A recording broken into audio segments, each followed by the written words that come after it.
going to Richland Pregnancy Services. Yeah. We got some coffee and good stuff right here. yeah, and some donuts. So we'll see you in a minute.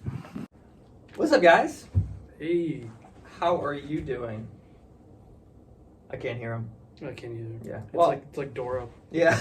But we hope you're doing well, and we're excited to continue our Serve Jesus Challenge. # Serve Jesus Challenge. We hope that you in this Christmas season are taking opportunities to serve in your family, your neighborhood, with your friends, writing notes maybe to those who are shut in or in nursing homes. If you need more ideas, we've got some cool ideas that we're actually going to be doing today and asking some people how you might be able to participate at Richland Pregnancy Services. So that's going to be cool for you to see that. And we get to serve those people who are serving all the time, which is an awesome ministry. So, but yeah, today we're going to be looking at kind of the heart of a servant, right? And just like, what does it look like for us to have our heart in the right place as we seek to serve? So, yeah, what are we going to be looking at? Yeah, so we're going to be going through a small passage in Philippians 2, verses 5 through 8. Okay. And if you have been through Sunday school at all, the answer is always Jesus. There we go. And so what we're talking about this week is still about that. It's still very profound, but now the question is like, who is the example of the perfect servant? And so we're looking at Philippians 2 in this letter to see like how Jesus' example of being a servant should be the example that we should follow. Nice. So would you mind reading that? Philippians 2, 5 through 8. I'd be happy to. It says this: have this mind. And remember, I think we talked about kind of in our first one, or me and Kelly, when we did our launching it, we talked about, it says, like, do nothing out of selfishness or ambition, but prefer others above yourself. Yeah. So then in verse 5, I guess it says this: have this mind, talking about that selfless humility. Have this mind among yourselves, which is yours in Christ Jesus, who, though he was in the form of God, did not account equality with God a thing to be grasped, but he emptied himself by taking the form of a servant, being born in the likeness of men, and being found in human form. He humbled himself by becoming obedient to the point of death, even death on a cross. That's awesome. Yeah, that's kind of crazy. Like to think that Jesus would humble himself to be obedient to even death on a cross. I think it's hard for me even to humble myself to be obedient to sometimes do chores or something like that. To do the dishes. And sometimes it can be like, oh, I gotta drag my feet to do it, like either way. But to think this is something he understood, this is what I have to do, and humbly and obediently accepted to do it. That's good. There's a lot of kind of weight behind that, because he serves, again, as we talked about, like the example, right? This example that we should follow as like the perfect servant, in that he is he is obedient. And so do you find that it's like hard to, I guess, to be obedient in different parts of your life at all as like a believer? I was just thinking how in Jesus, he's worthy to be served. Yeah. Like, he's the God of the universe, like John 1, which you memorized for your one class. It's like he was in the beginning and he spoke everything into being that was made. Yeah. And yet he decided to come and to serve. Yeah. And he ought to be served, right? But like me, as his creation, I should by default serve him, and yet I am, it's so easy to become selfish, right? Like to just say, oh, I want my way, not God's way. It's just so easy every day. It's like that battle to say, hey, you know what? I'm here to serve the Lord. Just think even most of you who are watching this, you live in your parents' house for free. They don't make you pay rent. You have a room. Many of you, your own room. You're sleeping in a bed, your own bed with sheets and a blanket. Wow. And then your parents say, hey, you've been given all of that, your clothes, and your parents say, hey, can you take the trash out? Hey, can you take the trash out? Hey, can you take the trash out? Mom, I'm busy. It's like, I've been there, right? Yeah, no. And yet, it's like, how much have you been given? And, it's almost like we have the privilege to serve, and that's out of a thanksgiving of everything that God's given us. But Jesus, who deserved to be served and worshipped, Yeah. he stooped down to serve. It's like, what a model, what an example. Yeah.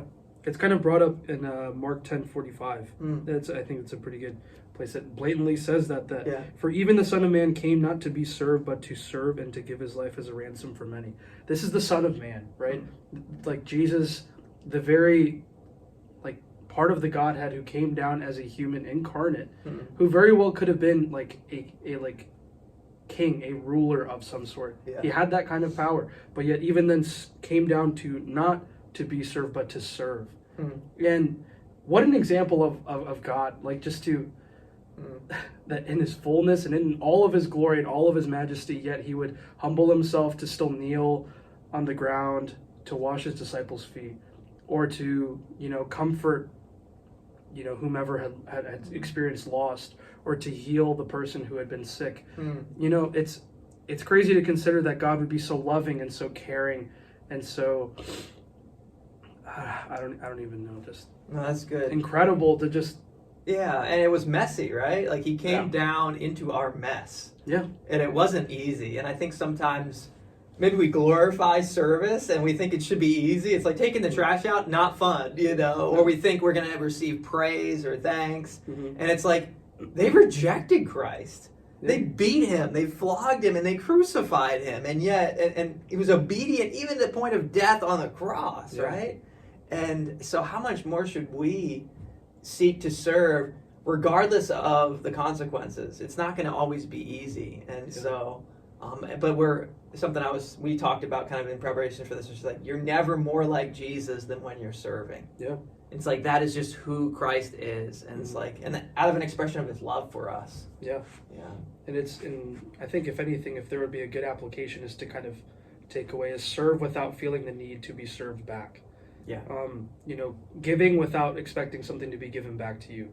Like I always think about, this is a very sad thing to mention, but like when I would selfishly hold the door open for people, and if they didn't say thank you, I would get absolutely livid for something so small. And that's not serving. That's not being kind or courteous to anyone, and that's not probably what Christ would have done. Serving is opening that door for someone, and even whether or not they say thank you, doing it out of your love for the Lord and service and like reverence for him, that you would do something for someone else, not expecting anything in return. No, that's good. Well, spot on. I think like your heart as a servant is going to be measured by your willingness to serve, whether or not someone sees, whether or not someone thanks you. I was thinking as you were talking, I kind of have the same example. A lot of times I'll do something around the house, like vacuum, and when Sarah gets home or something, I'll be like, hey, I vacuumed. Hey, you gonna thank me now? Yeah, pat myself on the back, And so there's nothing wrong, man, when you see someone serve it and like, man, thank them. And I think we should be better about that. Like if you're at a restaurant, your waitress, hey, thank you so much for serving us today, and have a thankful heart. But at the same time, as the servant, the one who's seeking to serve, man, it's not about you, right? Not at all. It's about the Lord and imitating Christ in this passage that we saw. So you're never more like Jesus than when you're serving. And so we're challenging you, and you're going to see us kind of help serve some people who are killing it, serving our community at Richland Pregnancy Center. But we want to challenge you guys. Serve Jesus Challenge. Don't go through Christmas making it all about you. Find someone to serve.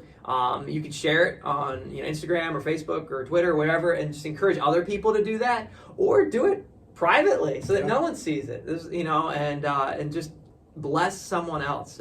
But let's live for someone other than ourselves, just like Christ set aside his own privilege of being God and being worshipped to serve. It's like we also should do the same. So it's cool. All right, we'll catch you next time. Bye.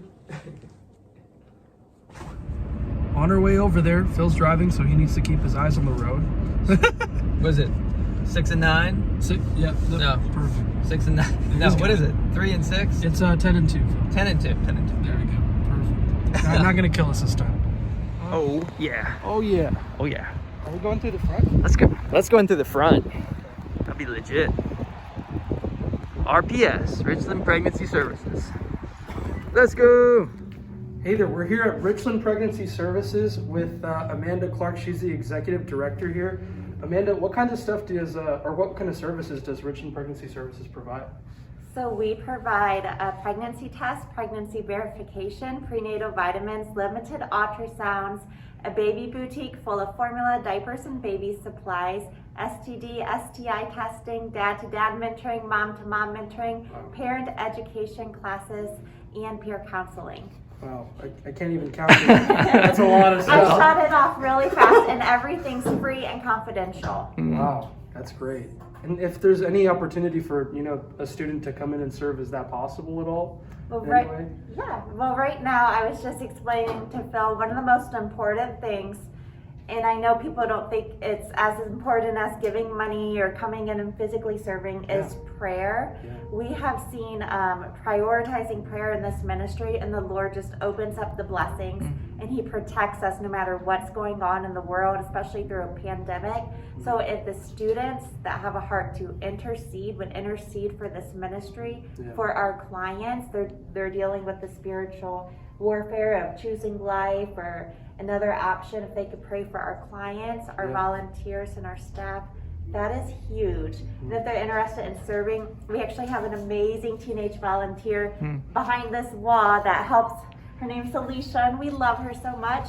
And she helps do some office work since she's not old enough to work with clients. And she's a blessing, and she helps with cleaning as well because of all of the sanitation needs due to COVID. That's cool. That's amazing. Awesome Stuff. Hey, thank you. All right, We appreciate you guys. Bye, That was pretty awesome. That was awesome. They do really cool stuff. Yeah, and so now you have some ways you can serve, just even by praying. Right now you can serve. So. Yeah, honestly, and that's probably the best way that we can sometimes. So yeah, good awesome. stuff. Shout out to Richland Pregnancy Services. We just showed you another. They seem to like coffee and donuts. Yeah, you could probably do that next week. Oh, they would love that. Yeah, they would. Hey, see you guys. Serve Jesus Challenge.